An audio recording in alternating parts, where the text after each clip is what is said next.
Karibu katika ulimwengu wa simulizi. Kama huja subscribe, basi fanya hivyo sasa hivi ili uwe wa kwanza kupata mwendelezo wa kisa hiki cha kusisimua. Basi tuendelee na episodi ya 3. Sasa moto wa mapenzi unaanza kuwaka katika dunia mbili tofauti, lakini giza nalo linaanza kuwatizama. Siri iliyosalitiwa. Usiku ule ambao binti Amara alikutana na Lemai chini ya mti wa mwanga, haukupita kimya kimya. Punde tu baada ya gari lake kuondoka, kivuli kilijitokeza kutoka vichakani. Alikuwa ni Malik, mkuu wa walinzi wa kifalme, mtu mwenye macho makali na moyo usiotabasamu. Malik alikuwa mwaminifu kwa mfalme, lakini pia alikuwa na chuki ya ndani kwa watu wa kijijini, hasa wale waliowahi kuonekana karibu na familia ya kifalme. Alipomwona Amara akizungumza na kijana asiyejulikana, alianza kufuatilia kwa umbali, na macho yake yaliona zaidi ya alivyotarajia. Alfajiri ilipochomoza, Lemai alikuwa akihisi upepo wa ajabu, baridi isiyo ya kawaida. Aliposimama kuangalia mbali, aliona vumbi likipaa kutoka upande wa kasri. Farasi watatu wa kifalme walikuwa wakielekea kijijini kwa kasi. Alijua bila kuuliza kwamba hatari ilikuwa njiani. Ewe Mungu wa milima, kama upendo huu ni kosa, nifundishe namna ya kuishi na kosa hilo, alijiambia kimya kimya. Walinzi walipowasili, kijiji kizima kilihamaki. Malik alishuka kutoka kwa farasi wake mweusi, macho yake yakiwa kama makaa yanayowaka. Malik, wewe ndiye Lemai, kijana wa mtoni?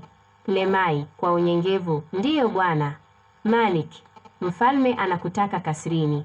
Unajua ni kwa nini? Lemai, sijui, ila kama ni mapenzi ya kifalme nitatii.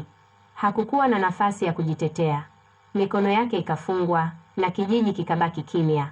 Wakati akiwekwa juu ya farasi, bibi yake mzee alipiga yowe. Usiogope mwanangu, moyo safi hauadhibiwi na Mungu. Ndani ya kasri. Wakati huo huo, binti Amara alikuwa amefungwa ndani ya chumba chake. Baba yake, Mfalme Harun, alisimama mbele yake kwa hasira kali. Mfalme, ulienda wapi usiku wa jana binti yangu? Amara kwa sauti ndogo.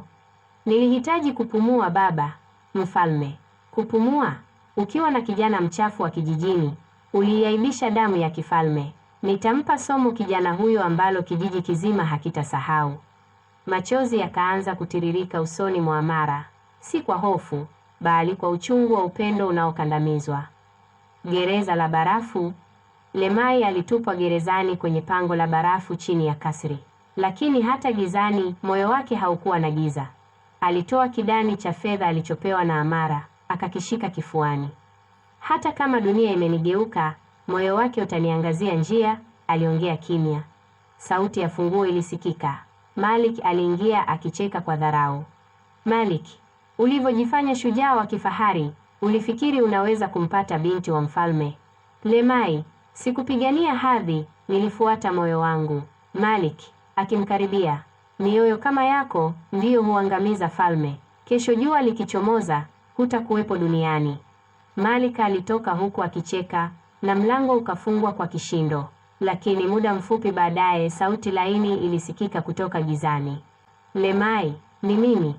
Ilikuwa ni Amara, akiwa amevaa mavazi ya mlinzi, macho yakiwa na hofu na mapenzi. Alikuwa amemfuata gizani kwa siri, akiwa na mpango wa kumtoa usiku ule ule.